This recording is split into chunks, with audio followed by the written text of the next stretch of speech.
ایک مذہب کے ماننے والوں کے درمیان ہو اور وہ قرآنی تعبیرات میں اختلاف کی وجہ سے ہو کہ ایک آیت ہے اس سے ایک شخص کوئی اور معنی مراد لیتا ہے اور دوسرا شخص کوئی اور معنی مراد لیتا ہے، تو وہاں پر یہ دیکھا جائے گا کہ وہ تعبیر کی نوعیت کیا ہے۔ مثلا ایک شخص ہے کہ جو بتوں کے لیے اترنے والی آیات کو اللہ کے دوستوں پر چسپا کرتا ہے۔ مثلا قرآن میں فرمایا گیا لا تدعوا مع اللہ احدا، اب وہ اس سے مراد لیتا ہے اولیاء اللہ۔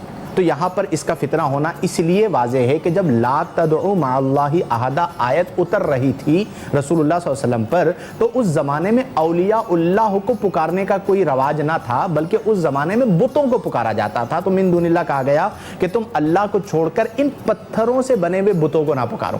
اب یہاں پر اگر کوئی قرآن کی تحریف کرتا ہے تو اسے فتنہ قرار دیا جائے گا۔ اچھا، پھر اس میں بعض اوقات ایسا ہوتا ہے کہ ایک نظریے کے لوگ ہیں لیکن ان کے مفادات ٹکرا گئے۔ اب سب سے خطرناک صورتحال یہ ہوتی ہے کہ جب آپ اپنے مفاد کے لیے قرآن و حدیث کو استعمال کریں، کہ ایک شخص جو آپ کی شہرت کو نقصان دے رہا ہے، ایک شخص جو آپ کے نام یا آپ کے مقام اور مرتبے کو نقصان دے رہا ہے، اب اس شخص کو نیچا دکھانے کے لیے آپ قرآنی آیات کو اٹھا کر اس پر چسپا کر دیں، یہ بہت بڑا ایک یوں کہہ لیجئے کہ ظلم عظیم ہوتا ہے۔ یہاں پر ہونا یہ چاہیے کہ فور ایگزامپل میرا مزاج کسی سے نہیں مل رہا، میری طبیعت کسی سے نہیں مل رہی، یا وہ میرے کسی بھی معاملے سے اختلاف کر رہا ہے، تو میں اسے ذاتی حد تک تو رکھ سکتا ہوں، لیکن اگر میں وہاں پر قرآن و حدیث کا استعمال کرتا ہوں تو پھر آپ دروازے کھول دیتے ہیں فتنوں کے، جس کا نتیجہ یہ نکلتا ہے کہ بعض اوقات ہم نظریہ لوگ ایک دوسرے کو فتنہ قرار دے رہے ہوتے ہیں۔ اچھا، پھر نتیجہ کیا نکلتا ہے کہ مجھے ماننے والے 10 لوگ ہیں اور جسے میں فتنہ قرار دے رہا ہوں اسے ماننے والے 100 لوگ ہیں، اس کے 100 لوگ میرے خلاف ہو جائیں گے اور میرے 10 لوگ اس کے خلاف ہو جائیں گے۔ تماشا کس کا بن رہا ہوگا؟ دین کا۔ تو ہمیں اسلام یہ درس دیتا ہے کہ بالفرض میری اس سے نہیں بھی بنتی تو بڑے پن کا تقاضا یہ نہیں کہ میں اسے گالی بکوں، یا بڑے پن کا یہ تقاضا نہیں ہے کہ میں اس کی برائیوں کو برسر محفل بیان کروں، بلکہ بڑے پن کا تقاضا یہ ہے کہ میں رب کے حضور عرض کروں کہ مولا میں نے تیری رضا کے لیے اسے معاف کر دیا ہے۔ کیونکہ جب اس اعتبار سے فتنے بازی ہو جائے، اچھا پھر اس میں یہ بھی یاد رکھیں کہ بعض اوقات وہ 2 بڑے لوگ فتنہ نہیں ہوتے، بلکہ ان کو جن لوگوں نے گھیرا ہوا ہوتا ہے وہ فتنہ ہوتا ہے۔ اب وہ بعض اوقات ماحول ایسا بنا دیتے ہیں کہ دونوں میں دوریاں بڑھ جاتی ہیں۔ تو میں اکثر ایک بات عرض کرتا ہوں کہ میں فور ایگزامپل زید اور عمر دونوں کے درمیان اختلاف ہو گیا، زید کے اراؤنڈ 5 لوگ ہیں، عمر کے اراؤنڈ 5 لوگ ہیں۔ زید نے ڈائریکٹ عمر سے بات کرنی ہے، اس کے 5 لوگوں سے بات نہیں کرنی، چونکہ ان کے 5 لوگوں کی کوئی حیثیت، نہ وہ عالم، نہ وہ عارف، نہ وہ صوفی، نہ وہ مرشد، نہ ان کی کوئی حیثیت۔ تو یہ جو اطراف و اکناف کے جو مشیر ہوتے ہیں یہی بعض اوقات فتنہ پیدا بھی کرتے ہیں اور فتنہ بناتے بھی، کیونکہ ان کے بہت سارے مقاصد ہوتے ہیں۔ بعض اوقات اگر ڈائریکٹ وہ 2 لوگ مل کر بیٹھ جائیں مسئلہ ختم ہو جاتا ہے۔ تو اس لیے میرا طریقہ کار یہی ہوتا ہے کہ میں یہ جو اطراف و اکناف کے 2-4 قسم کے لوگ ہوتے ہیں ان کو تو بالکل جسے ہمارے عرف میں کہا جاتا ہے نا منہ لگانا، اگر ان کے بارے میں کنفرم پتہ چل جائے، کچھ لوگوں کی حرکتوں سے اندازہ ہوتا ہے، تو انہیں پھر منہ بھی نہیں لگانا چاہیے۔ اور جو بڑے پن کا تقاضا ہے وہ یہ ہے کہ آپ ڈائریکٹ ان سے رابطہ کریں۔ مثلا مجھے پتا چلا کہ زید نے میرے بارے میں یہ بات کہی، تو تقاضا یہ ہے کہ میں ڈائریکٹ زید سے رابطہ کروں۔ ہم رابطہ کیے بغیر ایک فتنہ بنا لیتے ہیں، اور پھر جب اصل ملاقات ہوتی تو اس میں کہتے ہیں بھئی یہ بات تو ہوئی نہیں تھی، تو کہتے ہیں مجھے تو نہیں پتا تھا۔ اگر آپ کو نہیں پتا تھا تو آپ مجھ سے پوچھتے، مجھ سے تحقیق کیے بغیر آپ نے عوام الناس میں ایک بات کر دی، تو یہ گویا کہ آپ نے بذات خود اپنے چند چھوٹے چھوٹے مفادات کے لیے ایک فتنہ کھڑا کر دیا۔ اچھا گیلانی صاحب یہ بتائیں حاکم وقت کی کیا ذمہ داری یا اختیار ہے فتنوں کے حوالے سے؟ دیکھیے، سب سے پہلے تو حاکم وقت کو اپنے دور میں اپنے احوال سے واقف رہنا چاہیے کہ اس کے دور میں، یعنی اس کی حکومت کے میں، اس کی رعایا میں فتنوں کا سد باب ہونے سے پہلے فتنے اٹھتے ہی کیوں ہیں؟ کہ حضرت سیدنا مولا کائنات مولا علی کرم اللہ تعالی وجہ الکریم سے کسی نے عرض کیا کہ قبلہ بندہ نواز، آپ کے دور میں فتنے بہت زیادہ ظہور پذیر ہوئے، اور جناب سیدنا ابو بکر پاک اور عمر پاک رضی اللہ تعالی عنہما و ارضاہما عنا کے ادوار میں فتنوں کا ظہور نہیں ہوا۔ تو اس کی وجہ کیا ہے؟ تو آپ نے ارشاد فرمایا کہ دراصل ان کے مشیر ہم تھے اور ہمارے مشیر تم ہو۔ تو اب حاکم وقت کو سب سے پہلے یہ دیکھنا چاہیے کہ میرے دور میں یا میرے دور حکومت میں جو فتنوں کی جو ایک آندھی چل پڑی ہے، اس کے پیچھے جو یوں سمجھے کہ قوتیں جو کار فرمائے وہ کیا ہیں۔ سب سے پہلے حاکم وقت کو ان قوتوں کو انہیں انہیں دبانا پڑے گا. اور یہ بات یاد رکھیں کہ کسی فتنے کو دبانے کے لیے کوئی سٹینڈ لینا، ہمارے ہاں یہ ایک بہت بڑا المیہ ہے کہ اگر کسی فتنے کو دبانے کی کوشش کی جاتی ہے تو چند وہ لوگ جو بالکل نان کوالیفائڈ لوگ ہیں، جنہیں یوں سمجھیے کہ دین کی جو دال کے اوپر، دال کے نیچے جو زیر ہے، کسرہ ہے، اس کا بھی نہیں پتہ، اور وہ باقاعدہ طور پر جو فتنوں کو دبانے کا جو حاکم وقت کی طرف سے جو اہتمام کیا جاتا ہے اس پر ببانگ دہل تنقید کرتے ہیں اور یہ سمجھتے ہیں کہ ہم بہت بڑا ثواب کا کام کرتے ہیں. تو اگر حاکم وقت دیکھتا ہے، المختصر عرض کر دوں، سب سے پہلی بات تو یہ کہ ان لوگوں کو یہ اختیار نہیں ہے کہ وہ فتنوں کو دباتے وقت، فتنوں کو جب دبایا جا رہا ہو تو اس وقت یہ لوگ جو ہے گورنمنٹ پر اعتراض کریں. اچھا، اب رہی یہ بات کہ گورنمنٹ کی، حاکم وقت کی ذمہ داری کیا ہے، تو وہ حتی الامکان یہاں تک جہاں تک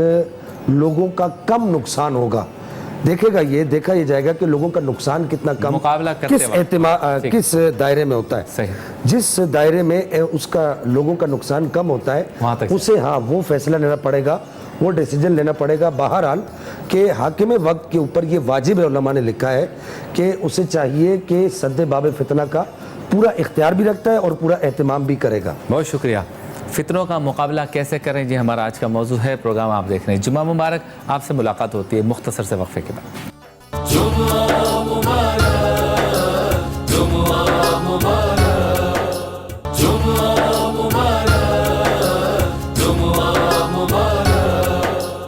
ویلکم بیک. ایک بار پھر آپ کی خدمت میں حاضر ہیں جمعہ مبارک کے ساتھ. فتنوں کا مقابلہ کیسے کریں، یہ موضوع ہے ہمارا آج کا.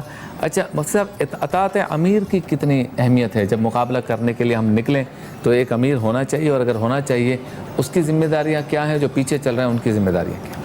دیکھیں، قرآن میں فرمایا گیا ہے کہ اطیعوا اللہ و اطیعوا الرسول و اولی الامر منکم. یہاں پر امیر مراد ہیں کہ اللہ کی اطاعت کرو، رسول کی اطاعت کرو اور اپنے امیر کی اطاعت کرو. حدیث میں فرمایا گیا ہے کہ اگر کوئی حبشی بھی تم پر امیر مقرر کر دیا جائے تو تم پر لازم ہے کہ اس کی اطاعت و اتباع کرو. اور اس کی وجہ یہ ہے کہ جب آپ امیر کی اطاعت و اتباع نہیں کرتے تو بربادی آتی ہے. جیسے گھر میں اگر والد کی بات سب مانتے ہیں تو ترقی چلتی رہتی ہے، ہر بیٹا اپنا کرنا شروع کر دیتا ہے تو بربادی آ جاتی ہے. لیکن ہمارا ایک اور المیہ ہے کہ عالمی سطح پر کیا ان صفات کا حامل ایک بھی امیر ہمیں میسر ہے؟ تو المیہ یہ ہے کہ امیر میسر نہیں ہے. آج شام میں جو ہو رہا ہے اس کی وجہ یہ ہے کہ ہمارے جو عمراء ہیں بیچارے، وہ تو پہلے تو خود لائی کے راہ میں، چاہے وہ مذہبی ہوں چاہے وہ سیاسی ہوں، اور ان کا ویژن اپنے گھر سے شروع ہو کر اپنی مسجد پہ ختم ہو جاتا ہے. 4 گلیاں ان کے ویژن میں آ رہی ہوتی ہیں، تو وہ عالمی سطح پر اہل اسلام، اہل ایمان کی عمارت کس طرح چلائیں گے؟ ایک تو سب سے بڑا المیہ یہ ہے کہ سلطان صلاح الدین ایوبی جیسا کوئی امیر ہمیں میسر نہیں ہے. لیکن اگر انفرادی طور پر کسی کو کسی تنظیم کی جو ایک ملک میں ہے یا 2-4 علاقوں میں ہے اس کی عمارت مل بھی گئی ہے تو طریقہ پھر یہی ہے کہ ایک قائد کے پیچھے چلا جائے. چونکہ جہاں پر قائدین بہت ہو جاتے ہیں تو پھر وہاں پر برباد کرنے کے لیے باہر سے کسی کو بلانے کی ضرورت نہیں ہوتی، وہ آپس میں خود ہی لڑ کے برباد ہو جاتے ہیں. تو آج ہمارا المیہ یہی ہے کہ ہمارے یہاں کما حقہ عالمی سطح پر ایک وسیع ذہن قائد اور امیر کی ضرورت ہے. لیکن جو امیر بن گیا ہے تو پھر اس کی اطاعت کی جائے گی. اچھا گیلانی صاحب، جب فتنوں کا مقابلہ کیا جاتا ہے تو اکثر قتل و غارت گری بھی ہو جاتی ہے، اس کا پھر وبال کس پر ہوگا؟ مقابلہ کرنے کے لیے نکلے تو پھر لڑائی ہوئی، اس میں قتل بھی ہوئے، تو اس کی ذمہ داری کس پر ہے؟ دیکھیے، پہلے تو یہ دیکھا جائے گا کہ وہ وبال کہلائے گا بھی کہ نہیں. صحیح. جناب سیدنا مولا کائنات مولا علی کرم اللہ تعالی وجہ الکریم کے اقوال اس باب میں بڑی ہی اہمیت کے حامل ہیں کہ آپ نے واضح طور پر ارشاد فرمایا کہ اس بات کا پختہ یقین کر لو کہ جو شخص تمہارے مقابلے میں آیا، جسے تم فتنہ گردان رہے ہو، جو تمہارے مقابلے میں آیا وہ واقعتاً اسلام مخالف ہے یا نہیں ہے. یہاں تک کہ آپ جنگ کرنے کے بعد بھی یہ اعلان کیا کرتے تھے کہ نبی کریم صلی اللہ تعالیٰ علیہ وآلہ وسلم نے مجھے اس وقت کے لیے جو میں نے اس وقت جو جنگ کی، اس وقت کے اس گروہ کے لیے چند نشانیاں بتائی تھی، فلاں فلاں فلاں نشانیاں دیکھو، اگر ان لوگوں میں نظر آتی ہیں تو پھر تو ہم اللہ جل مجدہ الکریم کی بارگاہ میں سرخ روح ہیں، اگر وہ نہیں نظر آتی تو پھر اپنے گناہ کی اللہ جل مجدہ الکریم کی بارگاہ سے توبہ کرو۔ ان اقوال سے یہ پتہ چلتا ہے کہ فتنے کو دبانے کے لیے جو لوگ قتل ہوتے ہیں تو ان لوگوں کے قتل ہونے کا وبال اس امیر پر یا اس سلطان پر یا حاکم وقت پر بالکل بھی نہیں آتا۔ اچھا، اب رہی یہ بات کہ فتنے کو دبانے کے لیے جو لوگ بے گناہ لوگ مارے گئے ان لوگوں کا وبال کس پر آئے گا؟ دیکھیے اب دیکھا یہ جائے گا، ظاہر ہے حاکم وقت نے تو یہ حکم نہیں دیا تھا کہ تم نے بے گناہ لوگوں کو مارنا ہے، اور وہ خود نکل کر تو تلوار نہیں اٹھا رہا، بلکہ اس نے تو ایک اسٹیپ لیا اور ایک حکم جاری کر دیا۔ اب وہ لوگ جنہوں نے یعنی آگے جو ہرکارے جس کو آپ کہتے ہیں، جیسے ہمارے محکمہ جات ہیں، پولیس ہے، رینجرز ہے، فوج وغیرہ ہے، اب دیکھا جائے گا کہ مارنے والا اگر جان بوجھ کر اس بات کو جانتے ہوئے اس بے گناہ آدمی کو مار رہا ہے جس کا گناہ نہیں تھا تو پھر تو اس کا وبال اسی پر ہوگا۔ اچھا، اور اگر وہ نہیں جانتا تھا تو پھر اس پر وبال نہیں ہوگا۔ ٹھیک ہے، ہمارے ساتھ موجود ہیں حافظ محمد علی چشتی صاحب، ان سے کلام سنتے ہیں۔ جی حافظ صاحب۔ اللہم صلی علی سیدنا۔ آنکھیں بچھا پیروں تلے جن پر میرے آقا چلے، چل تو بھی ان راہوں پہ چل، حیا علی خیر العمل، حیا علی خیر العمل، اپنی طرف تکتا نہیں، تجھ سا کوئی یکتا نہیں، جھونکا کسی طوفان کا تجھ کو بجھا سکتا نہیں، کر بیعت عشق و وفا سینے، کر بیعت عشق و وفا، بن جا چراغ مصطفیٰ، سینے میں جل ہاتھوں پہ جل، حیا علی خیر العمل، حیا علی خیر العمل، جب فرض تجھ کو یاد ہے پھر تجھ پہ کیوں افتاد ہے، شاگردیے دنیا نہ کر، تو وقت کا استاد ہے، دل سروردی سے لگا، آنکھیں نہیں قسمت جگا،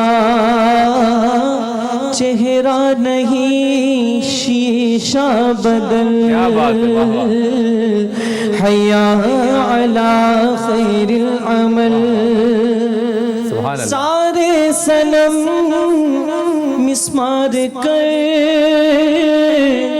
خیر البشر سے پیار کر، رکھ کر نبی کو سامنے، آرائش کردار کر، اپنائے گی رحمت تجھے، مل جائے گی جنت تجھے، اپنے عذابوں سے نکل، حیا علی خیر العمل، کیوں سرد ہے تیرا لہو، مایوس کیوں اتنا ہے تو،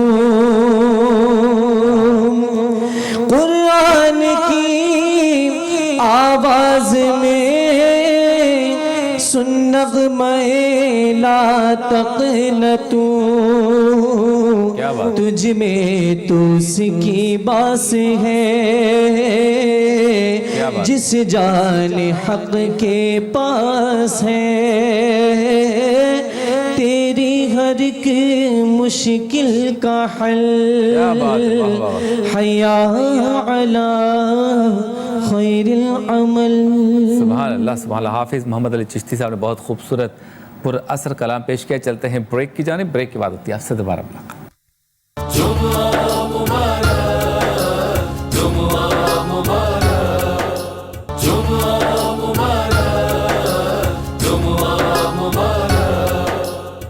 ویلکم بیک، ایک بار پھر آپ کی خدمت میں حاضر ہیں جمعہ مبارک کے ساتھ۔ فتنوں کا مقابلہ کیسے کریں، یہ ہمارا موضوع ہے۔ اچھا مفتی شاہد صاحب، جب ہم علماء سے رہنمائی لیتے ہیں تو اکثر دو علماء یا دو مکاتب فکر کے درمیان کسی بات پر اختلاف واضح نظر آتا ہے۔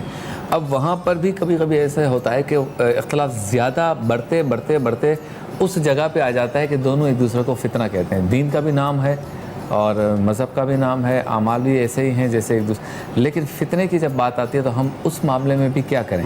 ایک طرف ہوتے ہیں تو خطرہ ہے کہ فتنہ بڑھے گا، اگر خاموش رہتے ہیں تو اپنی ذمہ داری ادا نہیں ہوتی۔ متوازن یا معتدل طریقہ کیا ہے؟ دیکھیے، علماء حقہ کی تو یہ شان ہے ہی نہیں کہ وہ سائل کو اس بات کی طرف لگا دے کہ وہ فتنے کا حصہ بن جائے، ٹھیک ہے، بلکہ علماء حقہ تو فتنے کی سرکوبی کے لیے ہوتے ہیں۔ اگر فتنہ ہوتا بھی ہے تو وہ اس کا قلع کما کرتے ہیں، ٹھیک ہے۔ لیکن مسئلہ یہ ہے کہ آپ جس پیرائے میں سوال پوچھ رہے ہیں کہ جن لوگوں سے آج کے دور میں جنہیں علماء کہا جاتا ہے، پوچھ لیا جاتا ہے، تو وہ بعض اوقات فرقہ واریت میں انفرادی طور پر اتنے ملوث ہوتے ہیں کہ وہ سائل کو بھی فتنے کا حصہ بنا دیتے ہیں۔ تو بنیادی طور پر دیکھا جائے گا کہ آپ نے حل علماء حقہ سے پوچھا ہے یا علماء سو سے پوچھا ہے، چونکہ جہاں پر علماء سو ہوتے ہیں وہ تو پھر کہتے ہیں کہ اس دنیا کے اندر حق بس میرے ساتھ ہے، بقیہ تو ساری دنیا ہی غلط ہے۔ اور علماء حقہ جو ہوتے ہیں وہ اپنی بات ہی نہیں کرتے، وہ قرآن و حدیث کی بات کرتے ہیں۔ اور جو فطرت سلیمہ والا ہوتا ہے یا عقل سلیم رکھنے والا ہوتا ہے، اسے اتنی پہچان ضرور ہو جاتی ہے کہ یہ جو بات کی جا رہی ہے یہ نصوص قرآن اور نصوص حدیث کے مطابق و موافق ہے، تو پھر اس کی بات کو قبول کیا جائے۔ المیہ ہمارے ہاں یہ ہوتا ہے کہ اگر کوئی تھوڑا بہت کام کر لیتا ہے تو وہ اس کام یا اس شہرت کے بعد چونکہ اسے ہضم نہیں ہو پا رہی ہوتی تو الٹیمیٹلی اپنے آپ کو یا تو فرقہ بنا لیتا ہے یا فتنہ بنا لیتا ہے۔ ہونا یہ چاہیے، آپ دیکھیں امام اعظم ابو حنیفہ رضی اللہ تعالی عنہ کو اللہ نے کتنی شہرت عطا فرمائی کہ آپ شرق تا غرب مشہور ہیں، شمال تا جنوب مشہور ہیں، لیکن آپ کی ذات فتنہ نہیں بلکہ حق ہی رہتی ہے۔ اس کی وجہ یہ ہے کہ ان تمام شہرتوں کے باوجود عاجزی ان کے ساتھ رہتی ہے، انکساری ان کے ساتھ رہتی ہے۔ وہ اتنے بڑے امام ہو کر بھی کہتے ہیں کہ اذا صح الحدیث فہو مذہبی، یعنی میرا قول تم لوگوں نے سنا اور اس کے مقابلے میں تم نے حدیث سنی تو میرے قول کو چھوڑ دو، حدیث کو قبول کر لو۔ امام شافعی رضی اللہ عنہ اتنے بڑے امام ہیں، آپ فرماتے ہیں کہ اگر میرا قول حدیث کے خلاف ملے تو میرے قول کو اٹھا کے دیوار پر مار دو۔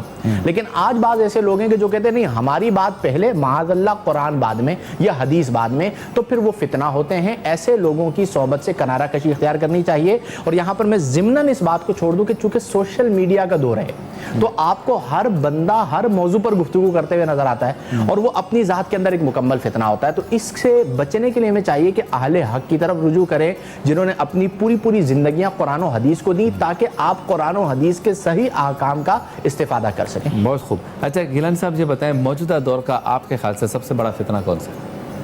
دیکھیے شبیر اس کے لیے ہمیں تیار ہونا چاہیے۔ دیکھیے شبیر بھائی، موجودہ دور کے فتنوں کا تعین تو اب یہ ایک بڑا یوں سمجھیے کہ آپ نے غمگیر قسم کا سوال کر دیا ہے۔ ہیں بہت سارے، ہیں تو بہت سارے، لیکن یہ بات ذہن نشین رکھیں کہ میں نے جو پہلے بھی یہ بات عرض کی کہ دین اسلام کو جس فتنے سے یا جس آزمائش سے یا جس بلا سے یا جس مصیبت سے زیادہ نقصان پہنچتا ہوگا اس کو موجودہ دور کا بڑا فتنہ شمار کیا جائے گا۔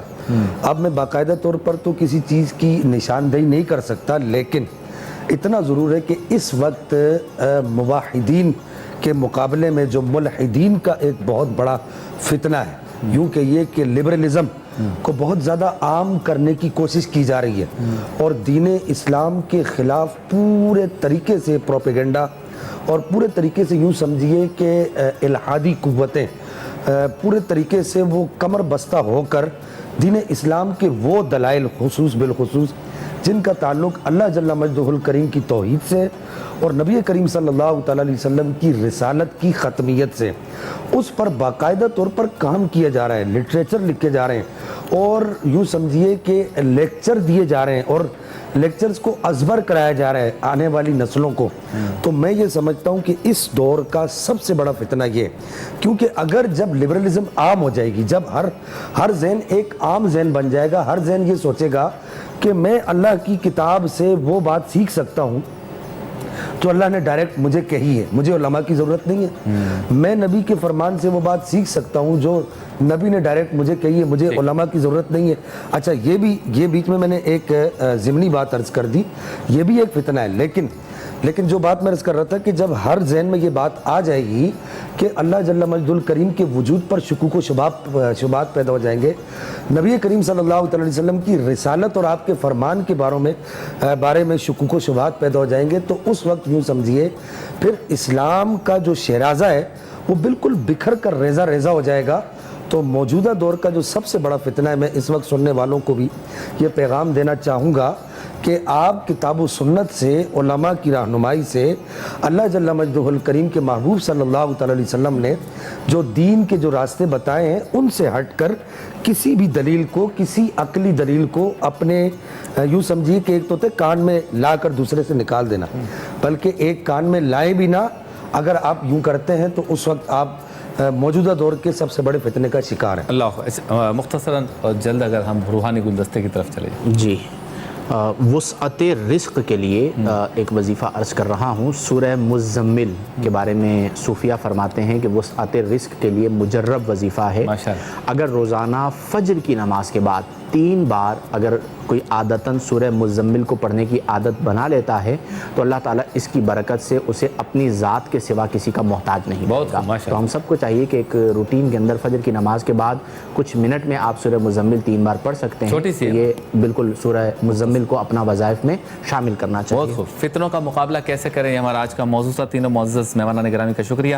اور آج کے اس گفتگو میں یہ بات سامنے آئی ہے کہ روز اول سے ہی فتنوں کا دورہ رہا ہے اور علماء حق نے، اکابرین نے اس کا مقابلہ کیا ہے، لہٰذا ہم جب فتنوں کا مقابلہ کرنے کے لیے نکلیں تو ہمیں ان کے ساتھ جڑے رہنا ہے جو قرآن و حدیث سے زیادہ قریب ہوں۔ دوسری بات یہ کہ حکمرانوں پر بڑی بھاری ذمہ داری عائد ہوتی ہے کہ جب مملکت میں یا معاشرے میں یا ملک میں فتنے زور پکڑ رہے ہوں تو وہ اپنا کردار ادا کریں، کیونکہ ان سے پوچھا جائے گا بروز قیامت کہ انہوں نے حکمرانی کا حق ادا کیوں نہیں کیا جب فتنے سر اٹھا رہے تھے۔ اس کے علاوہ ہمیں اپنے قرب و جوار میں رہنے والے مشیروں سے بھی بچنا چاہیے، ان پہ بھی نظر رکھنی چاہیے، کیونکہ اکثر فتنوں کی وجہ ہمارے قریب رہنے والے مشیر بھی بنتے ہیں۔ اور سب سے اہم بات جو آج کے اس پروگرام میں سامنے آئی کہ یقیناً انتہا پسند مذہبی گروہ خطرناک ہیں، لیکن ان سے زیادہ خطرناک انتہا پسند لبرل لوگ ہیں، لہٰذا ان سے بچنا بہت ضروری ہے۔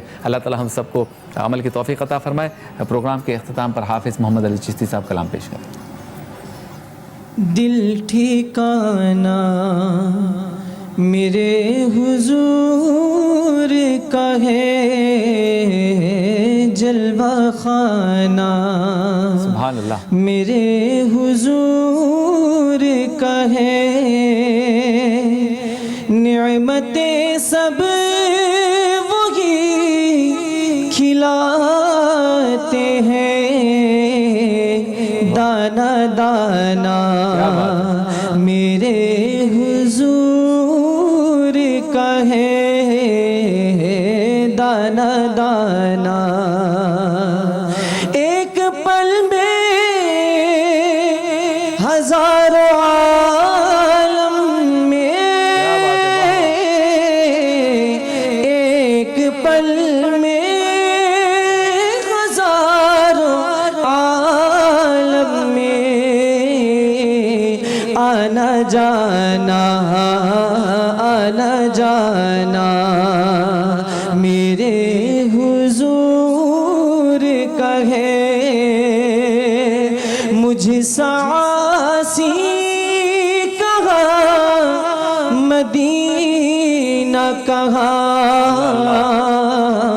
یہ بلانا میرے حضور کا ہے یہ بلانا بلانا یہ بلانا جن پہ اتری ہے آیت تطہیر